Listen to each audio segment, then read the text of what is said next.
Fala, time! Seja muito bem-vindo a esse episódio que está incrível. Inclusive, se você faz parte aí do universo da pedagogia, se você trabalha nessa área, se você quer saber mais sobre inclusão, o programa de hoje foi preparado para você. Mas primeiro, vamos lá, respira, curte, comenta e compartilha. Olha, eu sei que parece algo muito surreal, mas você acredita, meu grande amigo convidado, que nós temos vídeos com mais de 7.000 visualizações e os nossos inscritos são apenas 1.600 inscritos somente? Tá incoerente isso. 1.160 inscritos, na verdade. Pessoal, se você está assistindo o vídeo, vai lá, dá uma curtida, se inscreve no canal porque é de graça e já comenta aqui embaixo. Você já viu qual é o tema?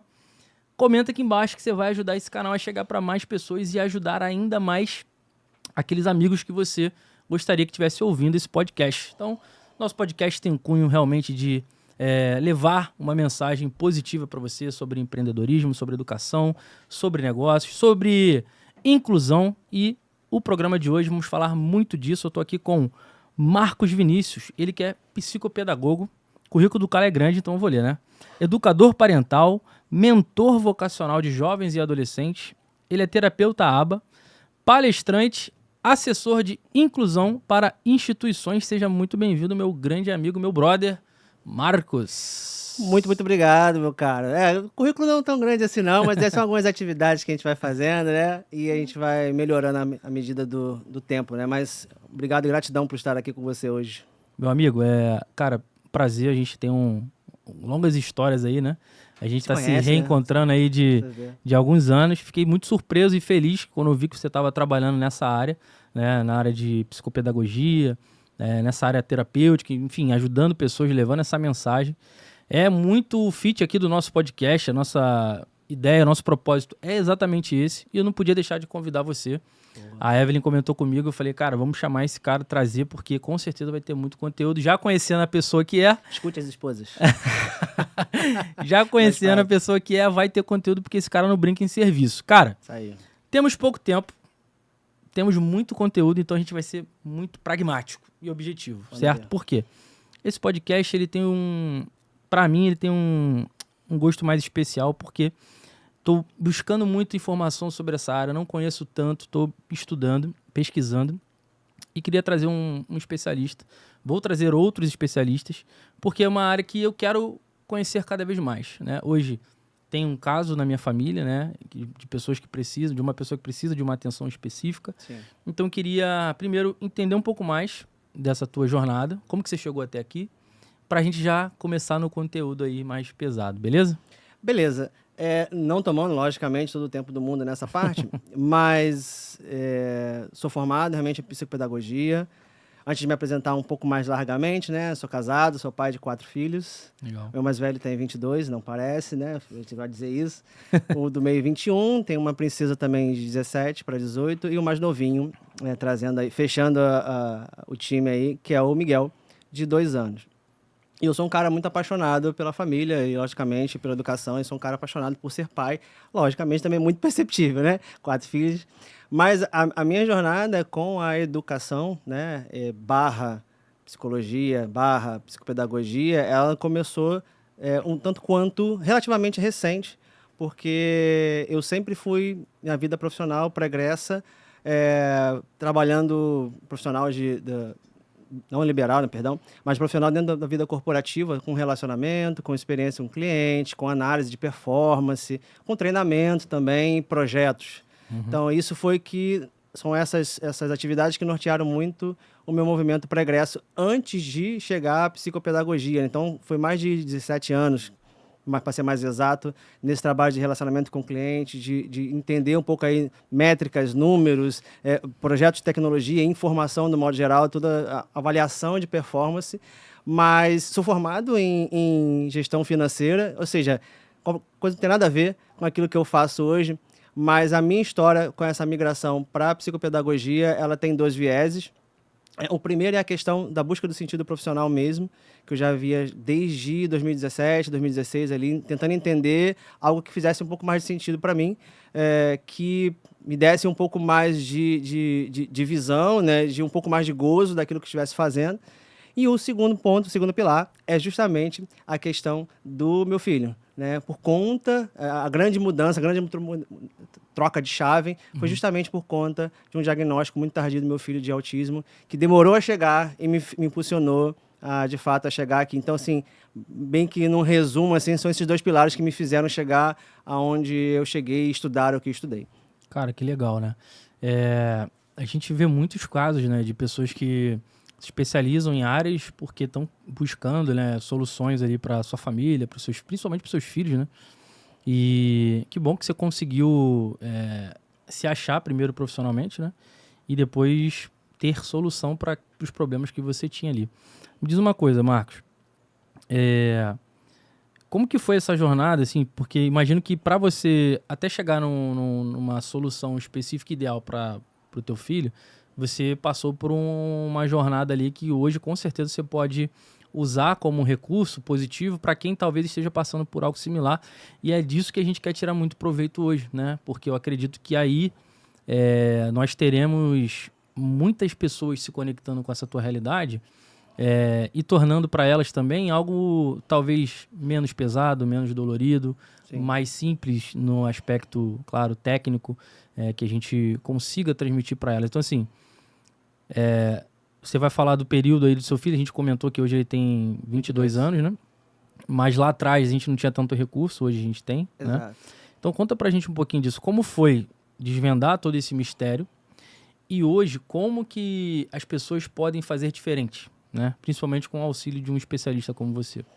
Essa foi uma pergunta muito positiva, porque foi isso que justamente norteou toda essa mudança. Um pouco lá atrás, fazendo um pouco menção histórica aí, quando meu filho tinha lá para os seus 7 anos, naquela fase de alfabetização, né? Ou um pouco mais antes, inclusive, ele já apresentava alguns problemas de fala. E talvez não. Aqui já é um grande indicativo de problemas de possíveis transtornos ou atraso do neurodesenvolvimento, né? Só explicando um pouco mais, a fala, na verdade, ela é a ponta do iceberg somente, né?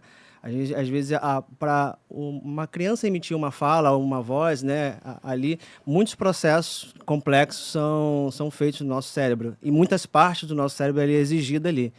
Só de analisar pequenos movimentos que são feitos antes, são pregressos à fala, você já começa a entender um pouco mais dessa complexidade. Por exemplo, um dos primeiros movimentos que a criança precisa fazer nesse movimento, nesse processo de fala, é o contato visual.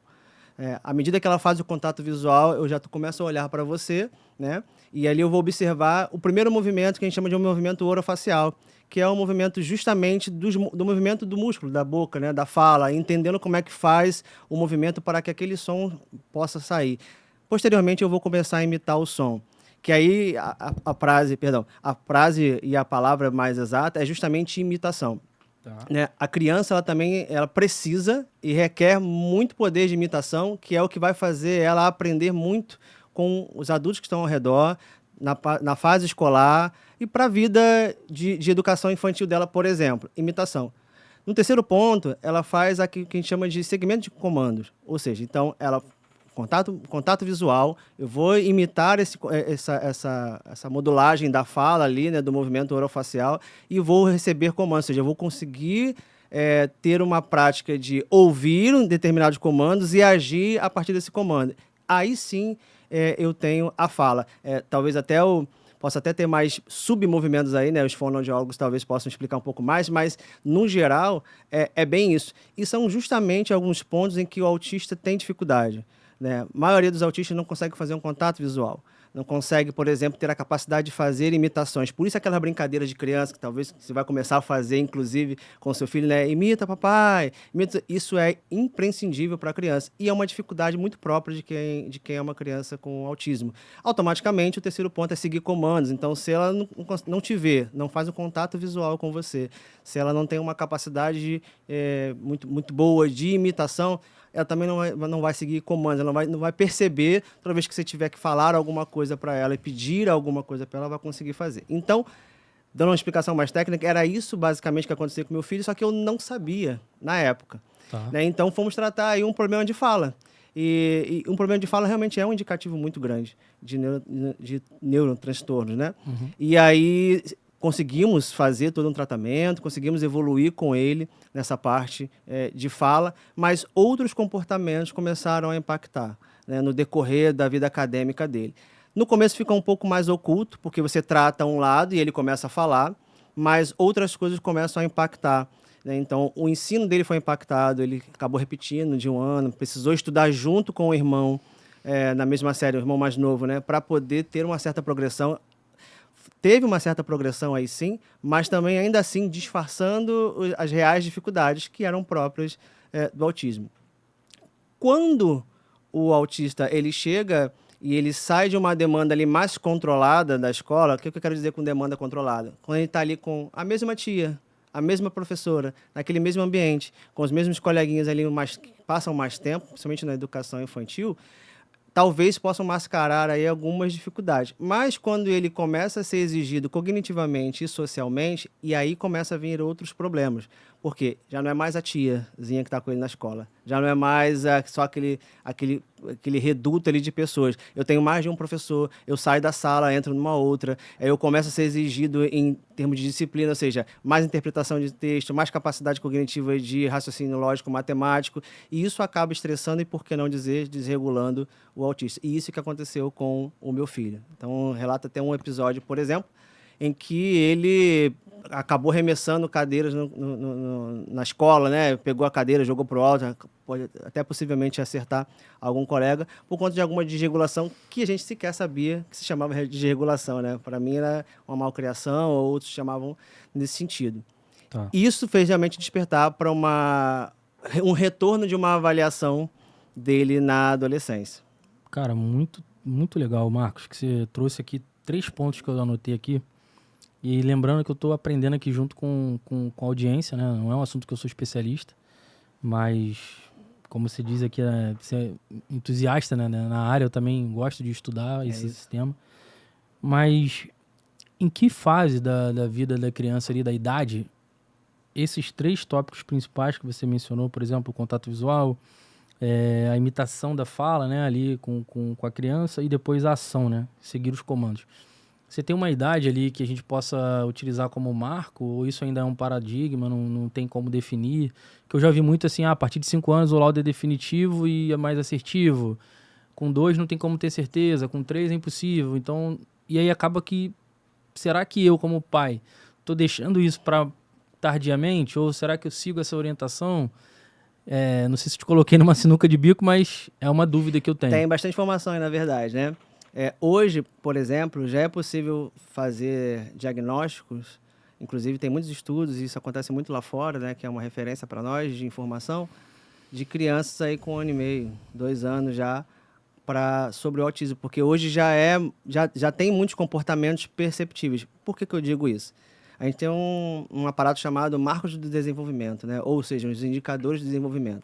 Tá. Que é aquela tabelinha que vai explicar, olha, a criança até 1 ano, ela Sim. precisa saber fazer essas habilidades. A pediatra lá, ela tem um caderninho que a Cecília vai estando na curva ou fora da curva ou no meio da... Exatamente. É tipo aquilo ali. Exatamente. Inclusive, essa é uma ferramenta gratuita que está disponível para todo mundo e que eu sempre aconselho os pais, inclusive nas palestras que eu vou fornecer, que tenha uma caderneta de vacinação em mãos. Por quê? Para acompanhar esses marcos de desenvolvimento. Tá. E aí, assim, o que você espera de uma criança em termos de fala, né? Especificamente falando? Já com 1 ano e meio, 2 anos, ela já imita frases, palavras. Tá. Com 2 anos, por exemplo, algumas sentenças mais completas.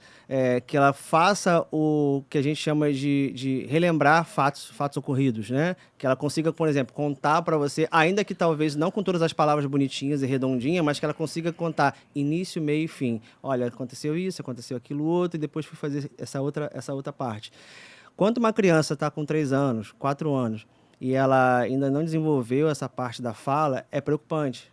E aí já é super sinal de alerta. É claro que aqui a gente está falando somente da fala, existem outras coisas. Tá. Por isso que eu comecei aqui a explicação falando da questão dos marcos de desenvolvimento. Porque eu preciso... São 4 dimensões, se eu não me engano, que eu olho a criança. A dimensão de linguagem, comunicação, a dimensão motora, a dimensão de socialização, né? O social, como ela se comporta com outros, e a cognição, que é a capacidade de pensar, como é que ela raciocina, como é que ela pensa. Então, a caderneta, por exemplo, de vacinação, ela tem todos esses marcos do que a criança precisa fazer em cada uma das idades, dividida nessas 4 categorias. Tá. E aí isso é uma ferramenta poderosa para os pais investigarem. Tá lá, a criança precisa emitir algumas falas, precisa imitar. A criança com 1 ano a 2 anos, ela já tem essa capacidade de imitar você. Brincar, por exemplo, de esconde-esconde. Essa é uma brincadeira também determinante. A criança ela tem que começar a usar o imaginário. Muitas crianças autistas não conseguem ter esse tipo de brincadeira, de ocultar a face, voltar e perceber que você está se escondendo, de imitar você, imitar os seus trejeitos, imitar a sua voz, o que você fala. Papai vai pegar a carteira. Vai pegar a carteira, papai. Meu filho, por exemplo, tem um filho de 2 anos, é justamente isso. Então, quando eu pego a chave do carro, já sabe, papai sair, trabalho. Então, Entendi. tem esse tipo de coisa. Quando esses aparatos que estão nesses marcos de desenvolvimento, eles não ocorrem naquela idade, já é sinal de alerta. A gente já ouviu muito tempo, lá, alguns anos atrás, que era assim, a criança tem seu tempo. Na verdade, não, a criança não tem seu tempo, no sentido literal assim dessa palavra. A criança tem aquelas habilidades, tem aqueles comportamentos que ela precisa fazer em determinada fase da vida.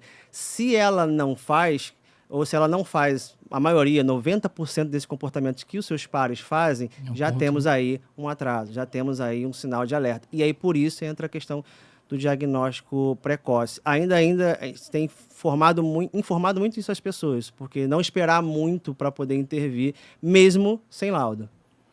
Tá. Beleza. Aí a gente está tratando aqui no aspecto socioemocional, né? E quando você vai para a parte da medicina, existe uma conexão tranquila com relação a isso? Porque eu já, de novo, né, ouvi boatos que alguns médicos dizem que isso é besteira, isso é palmada, isso é falta disso, falta daquilo. Você, como profissional, né, que cuida dessa parte socioemocional, identifica que existe essa dificuldade do médico também, por exemplo, para usar um medicamento, algo nesse sentido, ou não? Dificuldade de receita, você está falando? Porque, por exemplo, você identificou um problema. Você pode atuar até um determinado ponto, né? Sim, sim. E a partir daí, a gente precisa talvez aí de um laudo de um médico. Perfeito. A avaliação, vou falar especificamente do autismo, né? A avaliação do autismo, ela é uma avaliação clínica. O que isso significa? Significa que você não tem um teste, uma prova, algo que possa fazer, um exame que vai detectar se é autismo ou não. Tá. Então, por ser uma avaliação clínica, ele demanda uma investigação. E é uma investigação que hoje está muito difundida, e que bom que é assim, que é multidisciplinar. Você conversa com muitos profissionais. Hoje, por exemplo, a criança pode vir até mim, um autista, uma mãe ou um pai pode chegar até mim para poder fazer uma avaliação de autista e não ter passado por nenhum outro profissional. Então, eu vou, como psicopedagogo, fazer a minha avaliação em função da minha expertise. Tá. Construo uma hipótese, a gente chama de hipótese, né? Uma hipótese diagnóstica, e encaminho os pais para os outros profissionais que eu entender que precisa. Que pode ser um fono, pode ser um psicólogo, pode ser um neuropediatra ou um psiquiatra, que são os médicos que estão na ponta final e eles fazem essa questão do laudo. Laudo é clínico, literalmente com o médico. Tá. E me explica um pouquinho mais o que está dentro do teu escopo como psicopedagogo, até para talvez seja uma dúvida de mais pessoas, né? Chegou um caso para você, um caso prático, e por onde que você começa? O que de fato você vai investigar? Você sabe por onde começar? Os sinais dos pais é muito importante nesse momento. E outra pergunta que eu vou te fazer é sobre essa questão da aceitação dos pais, né? Se você encontra muitos casos que os pais não aceitam você chamou no começo o termo correto, né? O autismo é um transtorno neurodesenvolvimento. Perdão, um transtorno, não aceitam um transtorno. E aí, como que a gente pode ajudar, ou você como profissional, o que você pode recomendar? Então, conecta essas duas perguntas aí pra gente. Como psicopedagogo, é uma das profissões, inclusive hoje, que é muito bem vista para esse tipo de avaliação desses casos e encaminhamentos, porque a psicopedagogia, ela atua muito, a gente até brinca, né, com os colegas de profissão, que a gente é meio que CSI, né? A gente faz toda uma investigação de vários domínios dessa criança. Tá. Como é que ela está cognitivamente, como é que ela está em termos de emoções, como é que está de linguagem, como que está de leitura e escrita. E aí você começa no macro e vai tentando eliminar todas as possibilidades, todas as hipóteses, claro, com a ajuda de outros profissionais também, que é muito, muito óbvio isso. Mas no começo a gente fala uma primeira reunião com os pais que a gente chama de anamnese. E ali a gente passa todo o perfil daquele, todo o histórico da criança. E aí é um histórico completo. Como é que foi o parto, como é que nasceu, o peso, a alimentação, quando andou, quando deixou de andar, como é que andou, se tem irmão, não tem irmão, não teve perda da família, se não teve perda da família, se toma algum medicamento, se fez algum tratamento. Então, assim, a gente chama de anamnese justamente por causa disso, que é um super raio-x, acho que é o primeiro passo. Dali, a gente começa a tirar as informações do que a gente começa a fazer com a criança. Tá. Então, por exemplo, a partir dessa anamnese que é feita com os pais, inclusive, a gente começa a olhar para a criança, para entender o comportamento dela. Eu faço uma primeira sessão que eu chamo uma sessão aberta, uma sessão lúdica, porque eu quero entender quais são os interesses dela. Como é que ela faz, como é que ela se porta diante de algum material, de algum brinquedo, de algum jogo, como é que é a questão das emoções, como é que ela faz, como é que é a construção do pensamento dela para algum tipo de atividade, execução. É claro, são várias outras sessões que a gente vai precisar, né? E talvez vários outros profissionais em conjunto. No meio do caminho, se eu perceber, por exemplo, que eu não vou conseguir trabalhar com ela algum aspecto de linguagem, de fala, eu já começo a trazer o fono. Tá aqui, ó, temos esse caso aqui. Então, estou trabalhando essa parte educacional, de alfabetização, de construção de pensamento, que a gente chama de planejamento, organização, né, e tal. E aqui você trabalha a fala. Ou, essa criança tem muitos problemas comportamentais justamente porque ela tem um transtorno, então não recebeu a devida atenção dos pais. Então, eu continuo trabalhando aqui essas mesmas partes e já indico para um psicólogo, para ele poder trabalhar a parte comportamental, emocional e afetiva. E aí, trazendo isso tudo para a família, é importante que a família, de fato, esteja próximo e entenda isso, porque há uma negação muito grande por parte da família. E isso não é uma coisa culpável da família, mas é natural, porque se cria uma expectativa muito grande nos filhos da criança, principalmente homens, né, quando tem filhos, homens também, né, se cria uma expectativa muito grande e nenhuma família está preparada ou espera receber algum informativo, laudo, seja lá o que for, de que seu filho tem algum tipo de transtorno. No começo é um luto mesmo. Então, a gente não só atende a criança, mas atende os pais também, no sentido de explicar, de falar como funciona, de acalmar o coração dos pais também.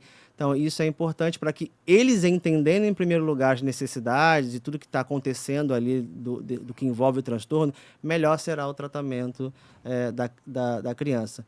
A maioria realmente tem essa problemática de início, né, de entender e de comprar essa briga, mas uma vez que os pais eles abraçam essa luta, né, que eu chamo de luta aqui entre aspas, e aí sim as coisas começam a fluir, porque o tratamento não fica só ali restrito à clínica e dentro dos ambientes de saúde, né? Ele vai para casa também. Então a gente dá orientação do que fazer lá, explica o que a gente fez, por exemplo, em cada sessão, mas também dá orientação, olha, você precisa brincar mais com seu filho sobre esses jogos aqui.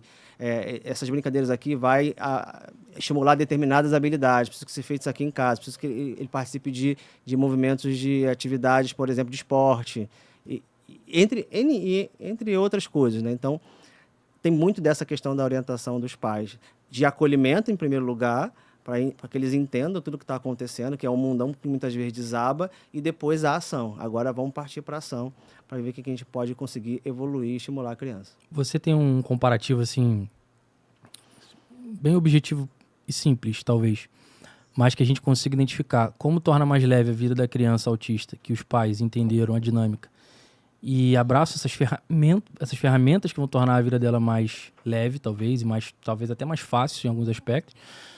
E famílias que não entenderam e estão tentando ali talvez forçar uma barra e tal. Você, hoje, pela tua experiência, você consegue ver isso claramente assim no dia a dia? Independente do comprometimento ou do grau do comprometimento da criança, quando fica perceptível o avanço dessa criança, e aí você começa a investigar além das coisas que nós fazemos, os profissionais fazem, e ela mesma também vai aprendendo, você vai entendendo que o apoio da família é fundamental. E aí você entende que aquela criança que está avançando de forma mais rápida, para os programas que a gente elabora para que ela fazer, é que tem uma família por trás apoiando, cuidando, querendo saber, perguntando, se informando, fazendo treinamentos de assuntos diversos que competem ao autismo, comprando livro, participando de eventos ali, te ligando, inclusive, para saber como é que tá, te informando, mandando vídeos para você.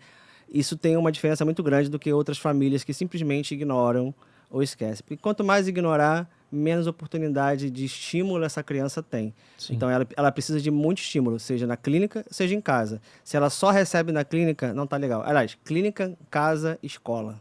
Né? É o tripé. Ela precisa ser bem cuidada nesses 3 campos e se receber os estímulos devidos nesses 3 campos. Quando um falha, é sinal de atraso. É sinal de atraso no programa. Ela não vai conseguir, talvez, atingir os avanços que a gente deseja que ela atinja. Faltou a família, já quebra uma perna. Ou faltou a escola, já quebra uma perna. Faltou a parte clínica ali, às vezes a família não quer levar, tenta lidar com a escola diretamente, mas não quer lidar com uma parte clínica porque acha que vai rotular a criança. Às vezes é uma crença, né? Que vai rotular a criança de forma muito cedo, num problema que talvez ela possa só ter depois ou ter consequências ou sofrer com aquilo. Cara, excelente. Pessoal, lembrando, né? Se você puder, curte esse vídeo, comenta. Pô, a troca de ideia tá muito legal aqui. Estamos aí quase 30 minutos nesse papo. Pedi para você compartilhar esse vídeo, porque quando você compartilha, você ajuda também pessoas que às vezes você não sabe que está passando por esse tipo de situação. Na verdade, às vezes tem um vizinho do lado, tem um amigo da igreja, tem um amigo até pessoas da sua família, né? E você ainda não sabe do que está rolando. Então, manda esse conteúdo aí, né? Se você tem alguma criança na família, manda para a pessoa ficar atenta e ligada, porque às vezes é uma prevenção também, né, Marcos? Você conseguindo pegar esses sintomas, né, que você comentou logo no começo, você pode talvez gerar estímulos já ali na fase inicial, né, da vida da criança, no primeiro ano. O que a gente mais fala é de estimulação precoce. Às vezes alguns pais me procuram dizendo assim, eu tenho uma desconfiança, tenho alguns sinais e tal, mas não tem laudo. Aí eu falo, não importa. Porque, assim, se eu conseguir perceber, ou eu como profissional, ou como pai, né, ou como profissional de escola, conseguir perceber que aquela criança, olhando esses marcos do desenvolvimento, indicadores de desenvolvimento, ele está em atraso em determinadas habilidades, eu não posso esperar pelo laudo médico para começar a intervir. Então, eu sempre falo, olha, tragam assim mesmo para a clínica. Seja, se você tem alguma desconfiança, esses sinais aí de atraso ou já tenha certeza que já há sinais de atraso, a gente precisa começar a intervir nessas habilidades. Isso significa que o laudo não é importante? Não, o laudo é extremamente importante, né? O laudo médico é muito importante até para garantia também de direitos e que a gente consiga intervir com mais qualidade ainda. Mas, enquanto ele não sai, a gente precisa, de fato, começar a agir nessa criança. Então, se eu percebo que ela tem alguma dificuldade motora, se eu percebo que ela tem uma dificuldade de fala, alguma dificuldade de comunicação ou de interação social, então isso já está perceptível para mim, então eu já sei que eu posso agir ali, né? Isso pode ser que traga informações a respeito dizendo que é autista. Ok, então beleza, então você só vai validar. Pode ser que não seja, pode ser que seja outra coisa. Ok, mas de qualquer forma são habilidades que estavam deficitárias e precisavam ser trabalhadas. Então a intervenção precoce, ela é assim, o suprassumo, a gente precisa fazer o quanto antes. Porque tem um outro aparato também neurocientífico aí, né? A gente tem algo que a gente chama de neuroplasticidade, né? Que é a capacidade que o cérebro tem de fazer as conexões. A gente fala, parece que é plástico, né? Mas não é. Mas trazendo para essa analogia, o cérebro da criança ele é altamente maleável. Né? E, tanto é que ele consegue aprender muitas coisas que a gente não conseguiria na vida adulta, né? 3 línguas, 4 línguas, seja lá o que for. A criança tem essa capacidade. Por quê? Porque é um período em que o cérebro, de fato, dela está muito maleável, muito suscetível a conexões diversas. E é justamente aí que entra a questão das intervenções. Se eu tenho uma criança que está com atraso de desenvolvimento e tem autismo, que o cérebro dela foi composto, né, de forma estruturalmente diferente, eu preciso aproveitar esse tempo, esse período que a gente chama de período de ouro, né? Para poder justamente fazer essas intervenções, que é mais fácil, é mais rápido. Porque imagina, você adulto, sei lá, com seus 34 anos, enfim, né? Tem algum comportamento que você repete nesses 34 anos. O quão difícil vai ser você alterar esse comportamento, essa rotina, após todo esse tempo. Sim. Então, imagina uma criança autista que não tem uma capacidade de se comunicar devidamente e está aí, 15 anos, 17 anos, 18 anos, sem fazer nenhum tipo de estímulo em movimento. O quão difícil vai ser ela adquirir algumas habilidades. Não é impossível, mas vai ser muito mais difícil do que nesse período que a gente chama de fase de ouro. Perfeito. Dúvida de leigo, de novo. Tá aí. Perdão se... mas... talvez seja bom ser tão leigo que talvez eu ajude mais pessoas, né? Eu ouço falar muito de níveis de grau.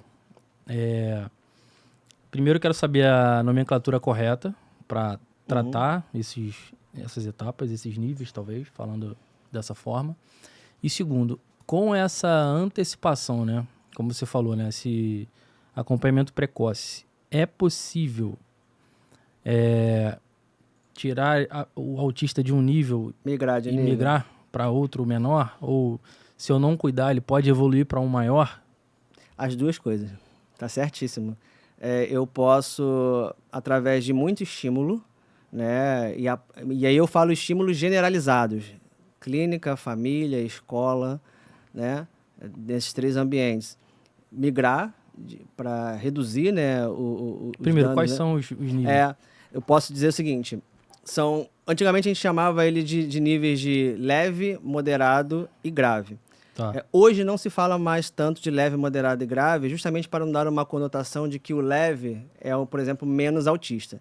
Tá. Eu continuo utilizando, por exemplo, para fins didáticos, mas corretamente são níveis de suporte. A gente tem um um livro, na verdade, que é o DSM-5, que é um manual de diagnóstico psiquiátrico, né, que vem dos Estados Unidos, que dá referência para a gente. Ele vai descrever níveis de suporte. Nível de suporte 1, nível de suporte 2, nível de suporte 3. Qual a diferença? A diferença, na verdade, são as necessidades de auxílio que essa pessoa vai ter. Então, todos são autistas, por exemplo, todos são autistas, mas o nível 1 demanda mais suporte e ajuda de alguém do que o nível 2 e do que o nível 3. Então, o nível 3 aí, que seria o nível mais grave, o nível mais severo, então começando do 3 para o 1, né? O nível mais grave, mais severo, é um nível em que, por exemplo, a criança ou o jovem, adolescente, enfim, demanda de tudo para um adulto. Então, por exemplo, ela não consegue se vestir, não consegue se comunicar, não consegue fazer as atividades do cotidiano, do dia a dia. Tá. Então, muito hoje se encontra, por exemplo, muitas mães hoje deixam de trabalhar, que têm filhos com nível de suporte 3, porque ele demanda de tudo. Né? O nível de suporte 2, normalmente ele é encarado como 2 quando há um problema de comunicação. São autistas não verbais, por exemplo. Eles não têm muita capacidade não somente de fala, mas de comunicação. Né? A gente pode comunicar verbal ou não verbalmente. Então, essa criança é não verbal. Então, isso é um dos marcos, além de outros, lógico, né? Mas é um dos marcos que traz aqui essa divisão de níveis. E o nível 1, que são os autistas que a gente chama de alto funcionamento, que são os autistas que estão aí, estão estudando, estão trabalhando, não são menos autistas, têm as suas dificuldades de interação social, de comunicação e de padrões repetitivos, que são os 3 diagnósticos, né, do autismo, mas conseguem, por exemplo, estar aqui com a gente, conseguem trabalhar, conseguem fazer alguma coisa, conseguem estudar e demandam muito menos suporte. Então, é essa divisão hierárquica aí dos 3 níveis e é possível, sim, migrar, fazendo muitos estímulos, sair de um mais grave para o mais leve e deixando de lado também piorar, sair de um mais leve para um grau mais de comprometimento. Pô, que bom, cara. Fiquei bem satisfeito aí com a tua resposta. Entendi, que é o mais importante. Acho que nossa audiência também entendeu. Marcos, a gente estava conversando sobre 2 tipos de pais que você geralmente encontra, né? Quando trata assim de algumas dificuldades que você Sim. encontra para lidar. Queria que você explanasse um pouquinho mais isso.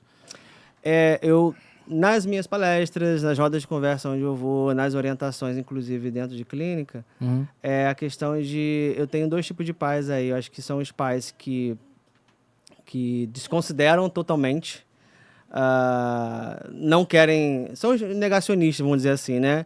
Não querem saber, nem sequer querem saber se o filho tem algum problema ou não. Então, não vão se prontificar a fazer algum tipo de intervenção, algum tipo de procura, diagnóstico. E temos o outro lado, que é o outro lado que acaba se tornando pessoas neuróticas, né? Pais que consomem tanta informação, mas tanta informação a respeito de doenças, dos transtornos, em canais diversos, e muitas vezes em canais que não são tão qualitativos, assim, que trazem informação não tão correta, e acabam entrando numa deprê, e achando que qualquer coisa que o filho faça de errado ou de desvio, essa criança obrigatoriamente tem um transtorno. E muitas vezes também não é. Uhum. Então, fugir desses 2 polos é o que eu sempre falo. A gente precisa entrar no meio desses 2 polos. Não dá para eu descartar e desconsiderar de vez qualquer possibilidade, porque há muitos pais, assim, quando alguém, principalmente algum familiar ou alguém da escola chega, olha, eu acho que seu filho tem isso, eu acho que seu filho está com esse tal de comportamento. É natural os pais se armarem. esse primeiro grupo, né? Se armarem e dizerem, olha, não, meu filho não tem nada não, meu filho é só criança, deixa ele ser criança, não tem nada aqui, não quero ver, não vou ver, né? E começa a tapar o sol com a peneira. E o outro lado realmente é um outro lado muito complicado também, que vive procurando pulga, né? Na cabeça do cavalo. Então, assim, e aí tentar achar algum transtorno que justifique, às vezes, uma inadequação da dinâmica familiar. Porque, às vezes, a dinâmica familiar, ela tá ali de forma muito inconstante, ou seja, os pais não conversam, os pais não interagem com a criança, ou alguns outros problemas mais graves aí dentro do seio familiar, que pode estar provocando alguns tipos de alterações comportamentais na criança. Então, não é um transtorno, muitas vezes é a dinâmica familiar. Né? Então, aí muitos dos pais ficam buscando responder através de um transtorno, algo talvez que seja comportamental deles no seio da família. Entendi. Tá. Uma dúvida, Marcos. O trabalho hoje, né, é lidar com o cérebro humano ali, né? Você tá sempre lidando com situações diferentes, sim, questões diferentes e tudo mais. Existem hoje diversos transtornos, certo? Sim. Um deles é o TDAH. Qual outros que você poderia me... Aqui eu gosto... Os mais comuns são os transtornos do neurodesenvolvimento, que é o TDAH e o autismo. Né? O autismo, com ele, vem acompanhando outros transtornos. É aí onde eu queria chegar. É aí, né? Por quê? TDAH hoje, eu vejo muito no Instagram, na internet, muita gente falando, TDAH depois dos 30, me descobri depois que recebi um laudo e tal. É importante que ter cuidado, né, com essa massa de informações que a gente recebe. Às vezes a gente não recebeu um laudo correto, então você tem que procurar profissionais, imagino, né, que sejam de confiança ali. Sim.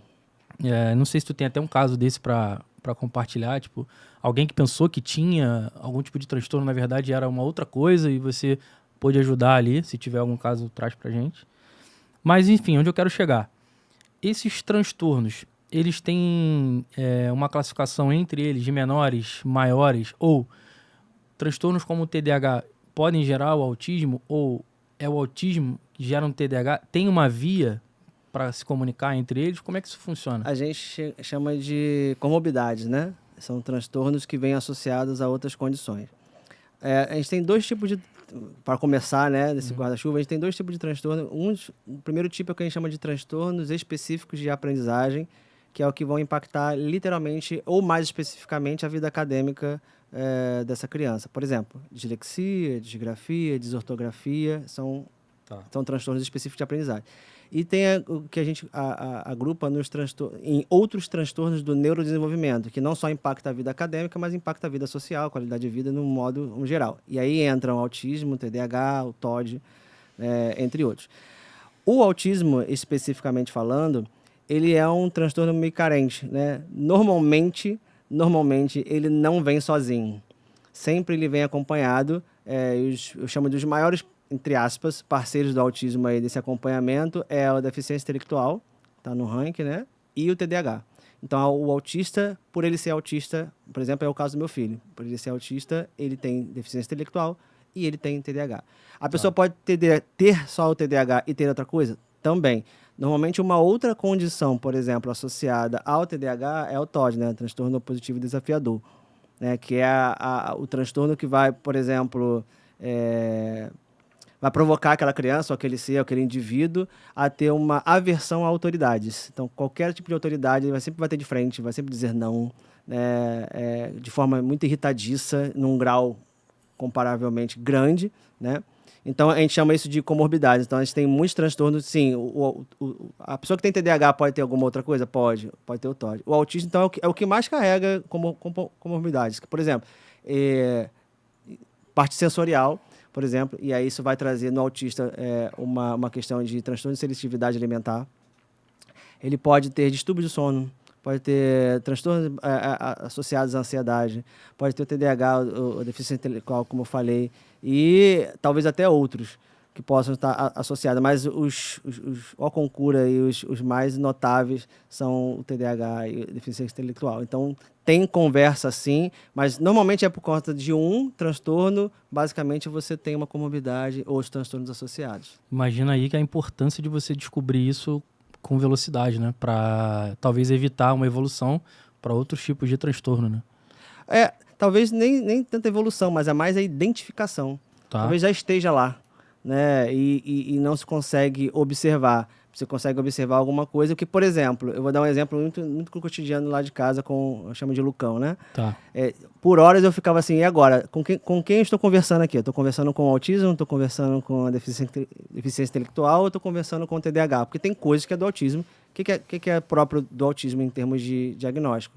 É a questão da dificuldade de comunicação social, é um primeiro ponto, primeiro critério. Segundo critério é a dificuldade com interação social, ou seja, uma coisa é não me comunicar, outra coisa é não conseguir estar no meio socialmente das pessoas. E o terceiro ponto são os padrões repetitivos e restritos, né? Apego por determinado tipo de coisa, hiperfoco em determinado tipo de assunto, algum toque, até o toque também, né? Transtorno obsessivo compulsivo também faz parte dessas comorbidades. Pedi pro time só colocar aqui no vídeo todas as legendas que você for falando. Tá bom. Escrito, né? As siglas. Que Sim, acho que vai sim. ajudar também. E aí você tem, por exemplo, aí o TDAH, que tem que é o transtorno do déficit de atenção e hiperatividade, que ele pode ter como foco a desatenção, pode ter somente a hiperatividade e pode ser o que a gente chama de combinado, que são todos os dois, né? Desse transtorno. E isso realmente, de fato, impacta. No dia a dia, para poder lidar, eu preciso conhecer cada vez mais sobre cada um e saber em que momento, por exemplo, aquele indivíduo, aquela criança, aquele adolescente está demonstrando a dificuldade em um deles para que eu possa atuar. Não dá para... Tudo bem que a desatenção, por exemplo, ela é um aparato que está envolvido entre vários outros transtornos e também não está em transtorno nenhum, porque a desatenção, em algum momento da vida, na maioria dos casos, a gente vai ter, seja por qualquer coisa. E também tá presente em vários outros transtornos. Então, só dizer que é desatento não significa que é um TDAH, pode ser um dislexo, pode ser uma outra coisa também. Pode ter o que a gente chama de DPAC, né, que é o transtorno do processamento auditivo central, que é a capacidade que o cérebro tem de, por exemplo, processar as informações que recebem através da voz. Às vezes eu consigo te ouvir plenamente, está tudo muito bem aqui, mas o cérebro não consegue processar. E isso me faz desatento. Eu tenho algo similar a isso, que é o seguinte. Eu não consigo... por exemplo, estou fazendo uma reunião com o financeiro lá da empresa. Se ela tá falando os números e eu não tô vendo, parece que eu não tô, tipo assim, conseguindo... Não sei se tem alguma coisa a ver com isso, mas... Aí eu falo, não, peraí, porque não tô vendo os números, então eu preciso não só ouvir, mas ver. Então eu sou muito visual. Tipo, eu tenho que sempre estar com alguma coisa ali como referência e tal, pra entender mais um pouco daquele tema ali, entendeu? Pode ser uma dificuldade? Pode. Significa que seja um transtorno? Não. É preciso avaliar? Com certeza. Isso no sentido de, se isso é muito grave, né? Porque assim, eu gosto de dizer muito para as pessoas, nós normalmente somos ansiosos, e não é porque a gente sente ansiedade em algum momento que a gente tem transtorno de ansiedade. Às vezes tu quer fazer 2, 3 coisas ao mesmo tempo também, né? E isso não significa um transtorno. Eu tô ansioso porque eu vou viajar, vou ganhar algum prêmio, vou fazer um podcast, vou fazer qualquer coisa. É uma ansiedade. Isso não significa que você tem algum transtorno. Muitas vezes a gente pode estar desatento, ou porque a gente não se alimentou direito, porque a gente não dormiu direito, ou porque eu tô com a cabeça na lua lá, tô pensando lá na Evelyn, que que estava grávida, né? Ou na criança e tudo mais, pegando aqui um aparato do cotidiano. E aí você pode ficar desatento. Mas são dificuldades momentâneas, que são externas, que não necessariamente é algo neurobiológico da sua parte. Então, até isso, a avaliação, por exemplo, psicopedagógica e de outros profissionais, vai destrinchando. É aquela investigação que eu falei lá no início, né? O que é o quê? Essa desatenção aqui, ela é própria de um transtorno ou é desatenção momentânea? Por exemplo, às vezes uma criança chega lá, os pais chegam com uma demanda, achando que é TDAH, porque a criança é muito desatenta na escola. Opa, beleza. Mas aí, quando começa a investigar um pouco mais a vida dessa criança, essa distração que ela tem lá foi porque um avô faleceu. O avô faleceu, mexeu com ela. Ela não é só distraída na escola, ela é distraída em casa, distraída com os amigos e tá no mundo da lua. Mas é um problema o quê? Emocional e não de transtorno. Quando meu irmão nasceu, aconteceu isso comigo. Não de transtorno. Eu ia muito bem na escola. Com 5 anos, meu irmão nasceu. Eu comecei a tirar nota baixa, ter problema comportamental. Sim. Era tipo na época, a diretora até que identificou isso, ela falou, olha, provavelmente é um quadro potencial ciúme, que o irmão tá chegando e tal. E aí foi meio que realmente nessa via. Quando meu irmão chegou do hospital da maternidade, aí a minha reação foi totalmente diferente. Era de cuidar, de ser tipo o irmão mais velho ali, né? Então, Sim, e são questões emocionais, mas não são transtornos. sim. Né? Tem muito essa confusão Algo também. momentâneo, né? É igual o birra, é momentâneo. É porque assim, quando a gente fala de qual é a diferença entre dificuldades e transtornos? Né? Por exemplo, pegar aqui as dificuldades de aprendizagem. Né? A criança ela não aprende porque ela tem uma dificuldade. A dificuldade normalmente ela é passageira, ela é momentânea. A criança não está aprendendo porque os pais se mudaram de uma cidade para outra, eles não têm amiguinhos e etc. Então, essa mudança provocou essa questão de não aprender, de não conseguir ler, de não conseguir escrever. Agora, transtorno ele é de base neurobiológica, ele nasce com a criança. Então, a criança não está conseguindo ler e escrever porque, de fato, ela tem uma alteração no cérebro em que não permite com que ela leia com devido habilidade ali, que é pegar o próprio autismo, né?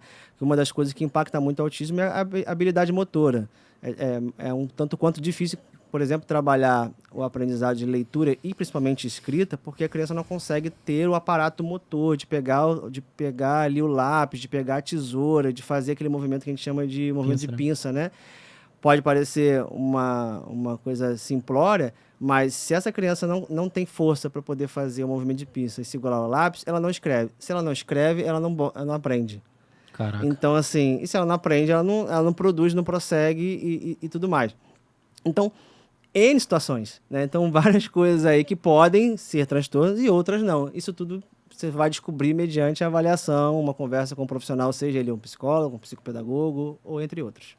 Cara, é uma curiosidade, assim, uma dúvida também, né? Tô cheio de dúvida hoje, mas Manda aí. até pro nosso papo fluir bem aí e você conseguir esclarecer. Você estava comentando que o transtorno de neurodesenvolvimento, ele pode ser, as raízes, né? As causas podem ser pré ou pós-natal ali, né? Antes do nascimento da criança. Como que a gente... Ou tô errado nesse aspecto? Quando eu comentei, na verdade, do autismo, mas serve para outros transtornos do neurodesenvolvimento. Assim, ela nasce com a criança. A gente tem hoje, mais especificamente para o autismo, hoje a gente vai ter uma informação de que são 2 fatores aí que compõem para as causas, né, desse transtorno do neurodesenvolvimento ou do autismo especificamente falando. Certo. Uma primeira causa que é predominante é a questão da genética, né, o fator da genética em si. Hoje, o próprio código, se não me engano, o Centro de Diagnóstico dos Estados Unidos também, que faz esse controle e essa apuração dos dados, né, vai dizer que é um problema genético, 4 vezes mais possibilidade de acontecer com meninos. Se o casal tiver uma menina autista e vier um outro filho, a probabilidade também é muito grande. E que hoje, oficialmente falando, está para a cada 36 crianças um autista, né? E você tem, por exemplo, essa questão da causa, um segundo fator, que é o fator ambiental, que aí seria justamente problemas gestacionais, que a gente chama de peri e pós-natal, né? Por exemplo, prematuridade, uso, por exemplo, de algum tipo de metais pesados, né, durante a gravidez, drogas e tudo mais. Também tem, mas a predominância é genética, mas isso também impacta. Por exemplo, pais que têm filhos muito tardiamente, após os 40 anos, mas isso também tem uma incidência muito grande no autismo. São fatores multicausais, assim. Você não tem uma questão. Mas hoje, segundo várias pesquisas que têm acontecido atualmente, a predominância maior é a questão genética. Claro que não descarta essa parte ambiental. Sensacional. Excelente, cara. E a gente está caminhando para o final, passou rapidaço. Rapidaço, né? A gente está aqui 1 hora, mas como você é um pai atípico, né? Pode chamar assim. Eu queria que você compartilhasse um pouco dos desafios e alegrias que você... Até para compartilhar com quem está chegando agora nesse universo, nesse novo momento da vida, né? Como pai, identificou isso e tudo mais. Porque seu filho já tem 22 anos, né? Isso. Então, ele tem uma vida, enfim... Eu queria que você pudesse também ter essa troca aí, porque é uma conexão, acho que ainda maior, né, com esses pais também. Sim, sim. Quando eu migrei de profissão, além da busca pelo sentido profissional, eu atuei de fato na psicopedagogia como uma missão mesmo, de fazer minimamente com que os pais eles recebessem informações suficientes para minimamente ter direcionamentos do que fazer com os filhos e não passassem o que eu passei. Porque eu passei por diversos profissionais, e aí diversos mesmo, né? Desde psicólogos, médicos, neuropediatras, entre outros. No meio do caminho desse diagnóstico tardio que eu falei que eu tive do meu filho, teve um período que a gente teve de intervalo, que não fizemos mais nada, depois a gente começou a ter outras provocações vindo de algum comportamento dele para a gente poder voltar, retomar e conversar, a procurar diagnóstico. Então, isso é uma agonia muito grande para os pais. Então, o meu trabalho hoje, além de lidar com as crianças, né, é também ajudar os pais a entender esse mundão. Partindo do prisma, né, do olhar de quem passou por isso também, de quem entende um pouco dessas dores, de quem entende, por exemplo, do que é ter uma criança com a matrícula negada na escola, de que tem uma criança, por exemplo, que tem... Tudo bem, existem muito bons professores, logicamente, né? Existem maus e bons profissionais em qualquer lugar, mas muitas escolas que não sabem acolher devidamente essa realidade neurotípica, muitos professores que não querem ou não buscam formação suficiente, né, para poder lidar com essa realidade, ou que negam essa realidade. Já falei da estatística aqui, não tem como. Se você não tem algum autista na família, minimamente você conhece alguém que tem. Então, é uma questão de saúde pública. Então, assim, não tem como vendar os olhos e esquecer isso. Então, todas as instâncias, realidades, instituições precisam atuar nesse quesito. E a família tá no centro disso tudo. Então, eu acho que... Na verdade, eu penso que ser pai atípico, na verdade, embora muitos não gostem dessa nomenclatura, é lutar, né, como lutador, porque acaba entrando por modo depreciativo da palavra, mas acaba sendo uma luta porque, aparentemente, ninguém está olhando para essa questão a não ser você mesmo. Fica com essa impressão de que ninguém está olhando para o seu filho a não ser você mesmo. Se você não fizer nada, ninguém vai fazer. Então, se desgasta, né? Ser esse, entre aspas, lutador é desgastante, porque você precisa lidar com várias instâncias, vai nos médicos, vai na escola, vai nas informações, vai nas instituições, para poder ter algum tipo de informação e direcionamento. Então, assim, eu entendo muito as dores dos pais. Eu gosto muito quando eles vêm conversar comigo. Eu gosto de falar muito para eles, assim, gratuitamente, levemente. Se deixar comigo, eu passo horas aqui falando. Se tivesse pais aqui tirando dúvida e tudo mais, acalentando o coração. Mas mais do que as dúvidas do transtorno em si, são as dúvidas... É aquela primeira pergunta que todo pai atípico faz, né? Que é, depois que eu morrer, o que vai ser do meu filho? Quem que vai cuidar dele? Como é que vão dar a devida atenção para ele da forma que eu dou? Quem que vai fazer esse papel? Então, essa é uma pergunta angustiante que, inclusive, norteia a minha vida, né? Porque, embora eu decidi estudar para ajudá-lo, eu decidi estudar para ajudá-lo e ajudar a outros, mas isso não significa que essa pergunta sai da nossa cabeça. Porque, e aí, quando eu me for? Eu consigo agora fazer o suficiente para que ele seja o máximo autônomo possível e consiga ter uma vida boa? Talvez essa é a pergunta que sempre fica, que eu não tenho resposta para te dar. E a gente está tentando. Prosseguindo. O que o conhecimento te trouxe de leveza? De leveza? Aliás, na verdade, eu acho que o conhecimento me trouxe leveza. Que é a questão de... Eu estava tão imbuído no meu luto, só que o meu luto eu literalmente transformei em luto. Eu queria porque eu queria saber qual era o diagnóstico do meu filho. Então, assim, eu canalizei toda aquela raiva de alguma coisa que estava acontecendo ali, de problemáticas e etc. E coloquei tudo numa pressão de buscar por saber qual era o diagnóstico. É claro que, quando aconteceu e chegou o diagnóstico, eu desabei, né? Normalmente eu não sou um cara que chora muito fácil, mas nesse momento eu deixei fluir, porque realmente foi um tempo de lidar com essa canalização e de buscar as informações e etc. Então, assim, foi bem difícil, mas é o que a gente persegue, então isso me deu leveza. Então, conhecer me ajudou, de fato, a lidar com essas angústias. Pô, cara, excelente. Mano, 2 perguntas pra gente encerrar. Fala aí. Primeiro, Marcos, o que você pode deixar de mensagem principal para os pais, né, que estão aqui com a gente, assistindo até agora, para eles já aprenderem mais a lidar com as situações? Eu achei interessante que você falou, né, com quem que eu tô falando agora? Tipo, com esse Com essa momento, condição, com essa aquela condição, com essa, então, o que você pode deixar de mensagem para eles? E segundo, cara, como pai profissional, qual que é o teu sonho, né, com relação a esse propósito que você escolheu para a tua vida? Então, vamos finalizar assim que eu acho que vai ser, muito legal pra gente aqui, pra nossa audiência também. Cara, a primeira dica, antes de falar do sonho, é se aproximem dos filhos de vocês. Estejam atentos, observe. Pode parecer óbvio falar tudo isso, mas é uma dificuldade, porque muitos pais acham que estão perto dos filhos, e não significa que estão de fato perto. Às vezes tem muitos pais ausentes dentro de casa.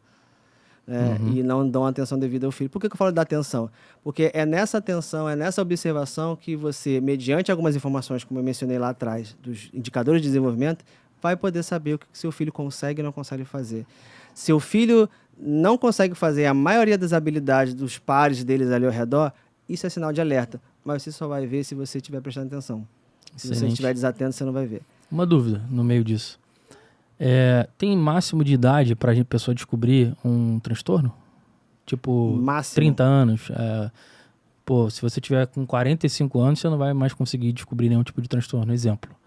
Não, o que tem que ficar diferenciado quando o transtorno se manifesta e quando eu consigo descobrir. Eu posso descobrir com 40 anos. Eu posso descobrir. Tem muitas pessoas conhecidas minhas, por exemplo, que foram estudar na faculdade, foram fazer psicologia e descobriram que eram autistas. Estudando. Porque eu fico pensando que o pai, quando leva o filho, você como especialista deve olhar para o filho e falar assim, cara, o pai tem traços aqui que também poderiam ser tratados. Como eu falei que é genético, também acontece muito isso também. O pai vai levar a criança para poder fazer um tratamento, alguma avaliação do autismo, e nessa avaliação ele percebe que ele tem os mesmos traços, ou que ele tinha os mesmos traços quando criança. Porque assim, o autismo não apareceu depois, ele conseguiu identificar depois, o autismo sempre esteve presente. Entendi. Perfeito. E a última pergunta, coisa finalizar rápido, que eu espero, é disseminar a informação, o máximo que eu conseguir, e ajudar as famílias, dentro da minha perspectiva, na questão de minimizar as dores. Eu acho que é isso. Caraca, excelente, irmão. Perfeito. Estamos conectados aí nesse propósito, é o motivo desse ambiente aqui existir, né? Quero agradecer a galera da Diz TV Studio, mais uma vez aqui cedendo espaço para o nosso podcast. Você quer gravar o seu episódio, seu programa, tiver algum projeto, o estúdio aqui é excelente. Beleza. Tá em expansão aqui, você viu, né? Tá cheio de obra aqui que vão virar 3 o pessoal flamenguista também ajuda, né? Aqui só tem flamenguistas, vai dar briga. Aqui tem programa de vários dos 4 grandes do Rio, ó.